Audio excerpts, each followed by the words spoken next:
Đây là thiết giáp hạm lớp Iowa, loại thiết giáp hạm lớn nhất từng được Hoa Kỳ chế tạo và cũng là đỉnh cao của mọi dòng thiết giáp hạm chiến lược. Thiết giáp hạm chiến lược có thể hiểu đơn giản là một pháo đài di động nổi trên mặt nước. Do đó, lượng choán nước của nó có mối quan hệ mật thiết với cỡ nòng pháo mà nó mang theo. Con tàu lớp Iowa có lượng choán nước 57.540 tấn, dài 270,5 m, rộng 33 m, mớn nước 11 m. Vũ trang. Lấy ví dụ với USS Missouri thời Thế chiến thứ hai. Tàu được trang bị 9 khẩu pháo Mark 7 cỡ 16 inch 316 mm, chia đều trong 3 tháp pháo 3 nòng, 2 tháp đặt ở mũi và 1 ở đuôi tàu.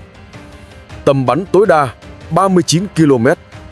Ngoài ra còn có 20 khẩu pháo phòng không Mark 12 cỡ 127 mm, bố trí trong 10 tháp pháo đôi Mark 28, dùng để phòng thủ tầm gần và đánh trận mục tiêu trên không.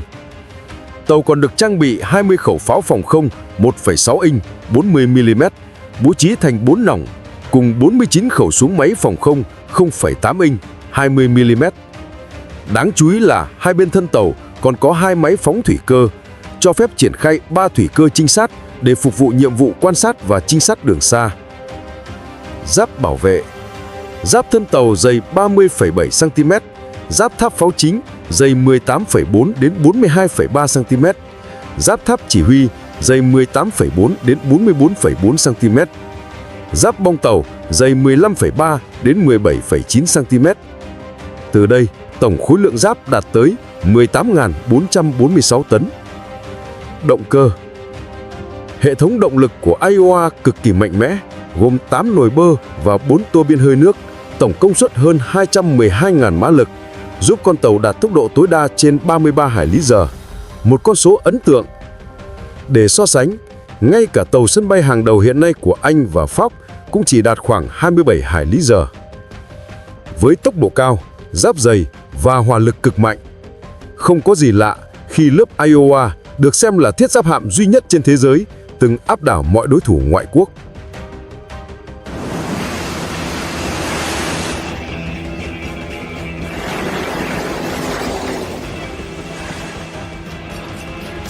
Drop some lead on those motherfuckers!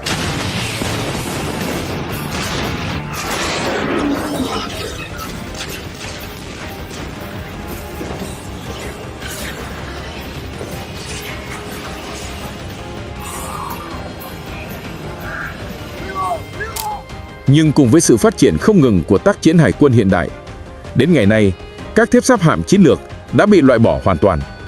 Tuy nhiên, những quái thú bằng thép thống trị bằng khoáng nước và lấy cỡ nòng làm thước đo vẫn là biểu tượng hoàn hảo của chiến tranh trên biển trong lòng nhiều người. Chào mừng đến Beam Enmer Military, nơi tập trung đánh giá và thưởng lãm trang bị quân sự các nước. Hôm nay chúng ta sẽ nói về quái vật trên biển, thiết giáp hạm lớp Iowa. Trong Thế chiến 1, thiết giáp hạm thực sự là ngôi sao sáng. Ở thời kỳ mà tàu sân bay còn chưa trỗi dậy, các hải quân hàng đầu của các nước đều đặt niềm tin vào thiết giáp hạm. Cuộc so kè là ai có thanh kiếm dài hơn, ai có nòng pháo to hơn. Sau chiến tranh, để giảm chi phí quân sự, 5 cường quốc Anh, Mỹ, Nhật, Pháp, Ý đã ký Hiệp ước Hạn chế Vũ trang Hải quân Washington năm 1922, quy định lượng choán nước của thiết giáp hạm chủ lực không vượt quá 35.000 tấn, đồng thời cỡ nòng pháo không được vượt quá 19 inch. Hiệp ước được ký kết khiến từ đầu thập niên 1920 đến giữa thập niên 1930, Mỹ không đóng mới bất cứ thiết giáp hạm nào và thế giới hải quân trải qua một thời gian tương đối yên ắng. Tuy nhiên, khi Nhật Bản trỗi dậy ở châu Á-Thái Bình Dương, Hoa Kỳ bắt đầu cân nhắc tiến trình nghiên cứu thế hệ thiết giáp hạm tiếp theo. Do bị ràng buộc bởi Hiệp ước Washington và sau đó là Hiệp ước London, người Mỹ không thể tùy ý xây dựng tàu mới, mà chỉ cố gắng tối ưu hóa khả năng chiến đấu trong giới hạn cho phép. Thiết giáp hạm lớp North Carolina ra đời trong bối cảnh đó, lượng choán nước tiêu chuẩn 36.600 tấn, trang bị 9 pháo 16 inch, tốc độ tối đa 28 hải lý một giờ. Cơ bản là thiết giáp hạm mạnh nhất có thể chế tạo trong khung tấn này. Nhưng ngay khi phương án thiết kế lớp North Carolina còn chưa kịp hoàn tất, thậm chí chưa khởi đóng, thì Nhật Bản đã quyết định không chịu ràng buộc nữa. Tháng 1 năm 1936, Nhật tuyên bố rút khỏi Hiệp ước Hải quân London và Ý nhanh chóng làm theo. Trước tình hình đó, Anh, Mỹ, Pháp đã bổ sung phụ lục cho Hiệp ước London. Nếu đến tháng 3 năm 1937, Nhật và Ý vẫn không gia nhập, giới hạn đối với thiết giáp hạm sẽ tự động được nới ra đến lượng choán nước tiêu chuẩn 45.000 tấn. Rõ ràng, lúc này Nhật Bản đang tập trung vào chính sách bành trướng nên không gia hạn hiệp ước. Thời gian trôi đi, tầm nhìn chiến lược của Nhật Bản ở khu vực Á-Thái Bình Dương ngày càng mở rộng và nhiều tin đồn về đóng mới các siêu chiến hạm Nhật lan truyền khắp nơi. Thực tế là từ năm 1934, người Nhật đã bắt tay thiết kế các thiết giáp hạm cỡ lớn và đến tháng 11 năm 1937, họ đã khởi đóng. Lúc đó người Mỹ chưa biết kế hoạch âm thầm của Nhật. Mối lo lớn nhất của họ lại là tuần dương chiến lược lớp Congo của Nhật. Lớp tàu có lượng choán khoảng 27.000 tấn, trang bị 4 pháo đôi 356mm. Nghe có vẻ bình thường, nhưng ưu thế lớn nhất của Congo là tốc độ. Tối đa khoảng 30,5 hải lý một giờ, nhanh hơn mọi thiết giáp hạm tiên tiến của Mỹ. Nếu chiến tranh bùng nổ, những tàu nhanh như vậy có thể quấy nhiễu dây chuyền tiếp tế và viễn thông dài của Mỹ. Trong bối cảnh đó, Hải quân Mỹ bắt tay thiết kế một loại thiết giáp hạm hoàn toàn mới, tốc độ đủ nhanh, lượng choán đủ lớn và hỏa lực đủ mạnh. Kết quả cuối cùng là lớp Iowa. Chiếc Iowa đầu tiên được khởi đóng vào tháng 6 năm 1940, hoàn thành vào tháng 8 năm 1942 và bắt đầu phục vụ từ tháng 2 năm 1943. 3 chiếc chị em còn lại cũng lần lượt được đưa vào biên chế trước tháng 7 năm 1944. Kể xong phần nguồn gốc, giờ chúng ta chuyển sang lịch sử hoạt động của lớp Iowa. Theo lý thuyết, một siêu thiết giáp hạm như lớp Iowa với hỏa lực khổng lồ và sức mạnh áp đảo, một khi được đưa vào hoạt động, hoàn toàn có thể xoay chuyển cục diện chiến tranh. Thế nhưng, vận mệnh lại không ưu ái nó. Khi trước đầu tiên, USS Iowa chính thức nhập biên chế, thì trận Midway và trận Guadalcanal đã kết thúc. Lúc này, vai chính trên chiến trường Thái Bình Dương đã hoàn toàn thuộc về tàu sân bay, còn thiết giáp hạm chỉ còn giữ vai trò vệ sĩ của hạm đội. Sau 2 thất bại liên tiếp, quân Nhật cũng chuyển từ thế tấn công sang phòng thủ, khiến cơ hội để Iowa thể hiện sức mạnh của mình càng ít hơn. Trong suốt thời gian phục vụ tại Thái Bình Dương, Iowa chưa từng có một trận pháo chiến trực diện nào với thiết giáp hạm Nhật. Phần lớn thời gian chiến đấu của nó là làm nhiệm vụ phòng không cho hạm đội hoặc pháo kích hỗ trợ trên bộ. Hộ tống tàu sân bay Mỹ trong trận vịnh Leyte, pháo kích Iwo Jima nhằm tiêu diệt hệ thống phòng thủ của Nhật, tham gia pháo kích Okinawa, nã pháo vào đất liền Nhật Bản và nhiều nhiệm vụ tấn công khác. Dù không có cơ hội so găng với đối thủ cùng cấp, nhưng trong Thế chiến II, Iowa vẫn có vài lần suýt đối đầu những đối thủ đáng gờm thực sự. Ngày 27 tháng 8 năm 1943, USS Iowa rời cảng, tiến tới vùng biển phía đông Canada. Theo tin báo Hải quân, thiết giáp hạm đực Tipish, chiếc thứ 2 của lớp Bismarck, có thể xuất hiện ở Bắc Đại Tây Dương. Tipish là thiết giáp hạm lớn nhất châu Âu, với lượng choán nước 52.600 tấn, trang bị 8 pháo 15 inch, hỏa lực cực mạnh. Tuy nhiên, so với Iowa, Tipish thua kém ở tầm bắn, tốc độ và thiết kế tổng thể. Nếu hai con quái vật này thật sự giáp mặt, đó hẳn là trận chiến thiết giáp hạm kinh điển đi vào lịch sử. Tiếc rằng, điều đó chưa bao giờ xảy ra. Iowa tìm kiếm suốt vùng Bắc Đại Tây Dương nhưng không gặp Tipish, rồi quay về Mỹ ngày 25 tháng 10 năm 1943. Chỉ vài ngày sau, Iowa nhận nhiệm vụ quan trọng nhất trong đời phục vụ.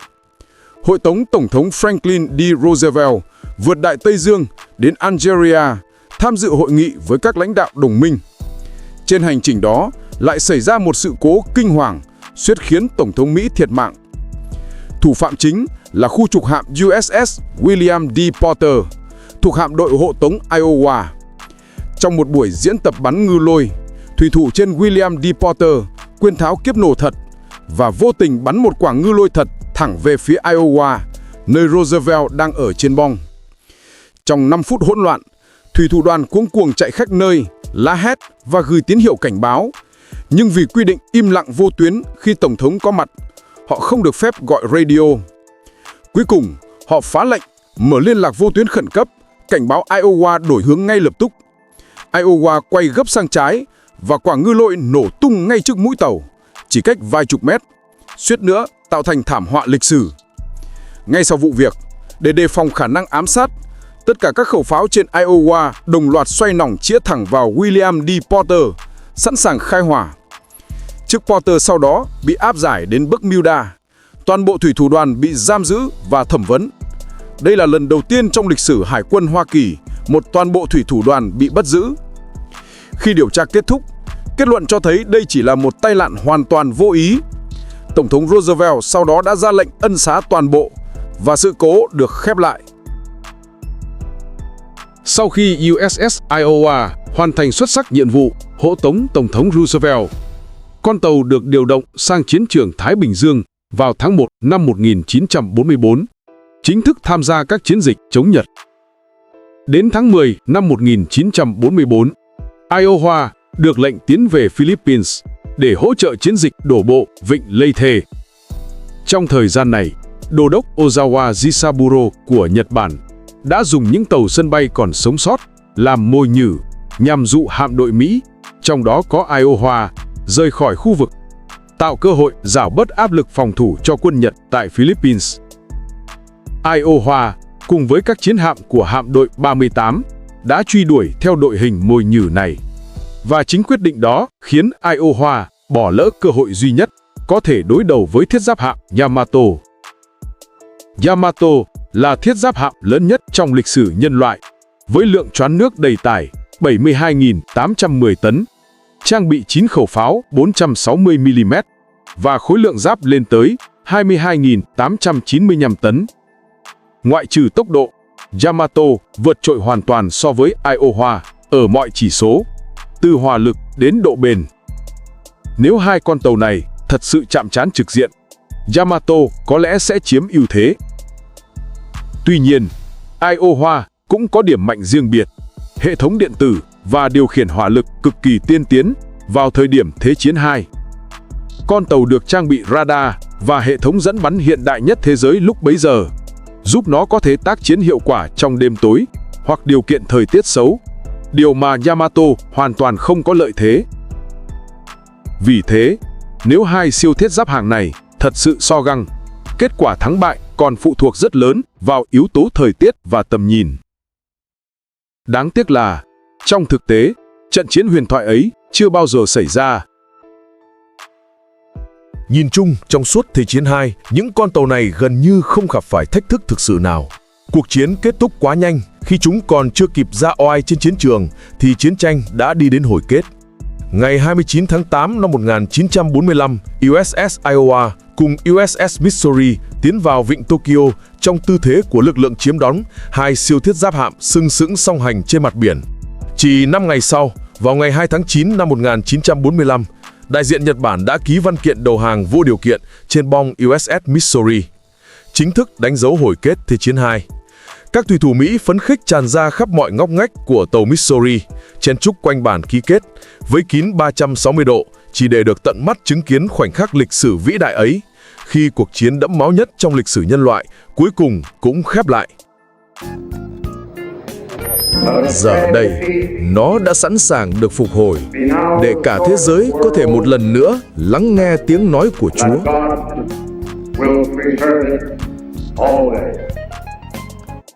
Sau khi chiến tranh thế giới thứ hai kết thúc, các thiết giáp hạm lớp Iowa gần như mất đi giá trị chiến đấu. Tàu Iowa BB-61, New Jersey BB-62 và Wisconsin BB-64 đều được đưa vào lực lượng dự bị, nghỉ hưu tạm thời. Chỉ có Missouri BB-63 vẫn được giữ lại trong biên chế hoạt động, như một biểu tượng của chiến thắng cho đến khi chiến tranh Triều Tiên bùng nổ. Khi ấy, 4 thiết giáp hạm lớp Iowa được tái kích hoạt, đảm nhiệm nhiệm vụ pháo kích các mục tiêu phòng thủ của Triều Tiên trên bờ. Sau khi chiến tranh kết thúc, chúng lại một lần nữa được cho ngừng hoạt động và nằm im trong cảng, phụ đầy bụi suốt nhiều năm. Đến khi chiến tranh Việt Nam nổ ra, Hải quân Mỹ nhận ra họ thiếu một loại vũ khí tấn công mặt đất mạnh mẽ mà chi phí lại thấp. Vì thế, chiếc New Jersey BB-62 được hiện đại hóa và tái biên chế vào năm 1968, tiến vào vùng biển Việt Nam để yểm trợ hỏa lực cho lục quân Mỹ. Tuy nhiên, đợt phục vụ này cũng không kéo dài. Đến tháng 4 năm 1969, New Jersey lại một lần nữa ngừng hoạt động. sau đó là hơn 10 năm yên ắng, cho đến khi Ronald Reagan nhậm chức Tổng thống năm 1981. Ông cam kết tăng cường sức mạnh quân sự Mỹ nhằm đối phó với sự trỗi dậy của Liên Xô. Khi đó, tàu tuần dương hạt nhân lớp Kirov của Liên Xô vừa được biên chế, loại tàu chiến mặt nước lớn nhất kể từ Thế chiến II. Để đối trọng với Kirov, Hải quân Mỹ quyết định tái kích hoạt toàn bộ 4 chiến hạm lớp Iowa và tiến hành nâng cấp hiện đại quy mô lớn, tổng chi phí lên tới 1,7 tỷ USD. Các tàu được trang bị hệ thống phòng thủ tầm gần Forance CIWS, tên lửa hành trình Tam Hắc, tên lửa chống hạm Harpoon, cùng với các bệ phóng tên lửa phòng không hiện đại. Những cải tiến này giúp 4 chiến hạm huyền thoại của lớp Iowa tái sinh một lần nữa, bước vào thời kỳ phục vụ mới. Tuy nhiên, dù được nâng cấp đến đâu, chúng vẫn là sản phẩm của thập niên 1930, khó lòng đáp ứng hoàn toàn yêu cầu của chiến tranh hiện đại. Sau khi Ronald Reagan rời nhậm sở năm 1990 và ngân sách quốc phòng bị cắt giảm, Iowa và New Jersey lại bị đưa vào kho dự trữ. Cũng trong năm đó, 2 tàu chị em Missouri và Wisconsin được điều đến Trung Đông, tham gia trận chiến cuối cùng trong sự nghiệp huy hoàng của chúng. Chiến dịch vùng vịnh 1991. Để tiêu diệt chế độ Saddam ở Iraq, Mỹ triển khai chiến dịch báo táp sa mạc. Hải quân Hoa Kỳ xuất kích 6 cụm tác chiến tàu sân bay, trong đó có 2 cựu chiến binh thời Thế chiến II, USS Missouri và USS Wisconsin. Ngày 17 tháng 1 năm 1991, Missouri phóng quả tên lửa hành trình Tomahawk đầu tiên nhắm vào mục tiêu trên đất Iraq. Trong 5 ngày tiếp theo, tàu tiếp tục phóng 27 quả Tomahawk nữa. Sau khi hoàn tất phóng tên lửa, Missouri tiến sát bờ biển Kuwait do quân Iraq chiếm đóng, và khi mục tiêu rơi vào tầm bắn của pháo chính, trong 3 ngày liên tiếp tàu đã bắn 112 viên đạn pháo chính 406mm, săn phẳng hệ thống phòng thủ của Iraq. Sau đó, Wisconsin cũng tham gia pháo kích dọc bờ biển. Trong thời gian này, 2 thiết giáp hạm còn thực hiện một chiến dịch đánh lừa. Họ oanh kích mạnh mẽ đảo Failaka thuộc Kuwait, khiến quân Iraq tin rằng Mỹ sẽ tiến hành đổ bộ, từ đó buộc đối phương phân tán lực lượng. Trong khi đó, các lực lượng đồng minh trên bộ xuất phát từ Ả Rập Saudi, băng qua sa mạc và bao vây Iraq từ hai bên sườn. Chiến dịch hoành tráng kéo dài hơn 40 ngày và Iraq nhanh chóng bị đánh bại. Tổng cộng, 2 thiết giáp hạm đã bắn hơn 1.100 viên đạn 406mm và phóng 52 quả tên lửa Tomahawk. Theo phân tích hậu chiến của quân đội Mỹ, pháo binh trên không AC-130 của không quân và pháo hạm của các thiết giáp hạm lớp Iowa là những vũ khí có hiệu quả chi phí tốt nhất trong chiến dịch, với chi phí tương đối nhỏ nhưng đem lại mức pháo lỉ lớn, xứng đáng là vua về tỷ lệ hiệu quả trên chi phí. Sau khi chiến tranh vùng vịnh kết thúc, Liên Xô tan rã, ngân sách quốc phòng Mỹ bị cắt giảm mạnh. Khi đó, chi phí bảo dưỡng và vận hành những thiết giáp hạm khổng lồ trở nên quá đắt đỏ và không còn hợp lý về mặt kinh tế. Vì vậy, lớp thiết giáp hạm Iowa chính thức đi vào nghỉ hưu, khép lại một kỷ nguyên huy hoàng. Để tưởng nhớ chặng đường phục vụ kéo dài và những năm tháng chiến đấu vinh quang, 4 chiếc thiết giáp hạm lớp Iowa đều không bị tháo dỡ. Thay vào đó, chúng được bảo tồn và chuyển đổi thành bảo tàng nổi trên biển, phân bố tại nhiều địa điểm trên khắp nước Mỹ, mở cửa cho công chúng tham quan. Nhìn chung, với tư cách là thiết giáp hạm, hành trình phục vụ của lớp Iowa quả thật vô cùng dài lâu. Từ Thế chiến thứ hai, qua chiến tranh lạnh, rồi đến các cuộc xung đột hiện đại, nó đã chứng kiến tận mắt sự thay đổi của chiến tranh hải quân. Trong chiến tranh hiện đại, dĩ nhiên thiết giáp hạm không còn chỗ đứng. Nhưng nếu nói đến biểu tượng của sức mạnh thuần túy, thể hiện vẻ đẹp của giáp thép và khái niệm hỏa lực tối thượng, thì thiết giáp hạm vẫn là cái tên không thể thay thế. Và trong số đó, lớp Iowa chắc chắn là đỉnh cao đại diện cho kỷ nguyên thiết giáp hạm. Ok, vậy là nội dung video hôm nay đến đây là hết. Nếu bạn thấy hay thì đừng quên like, share và đăng ký kênh nhé. Còn muốn mình nói về chủ đề quân sự nào tiếp theo thì hãy comment bên dưới, bọn mình sẽ xếp lịch liền. Hẹn gặp lại ở video sau.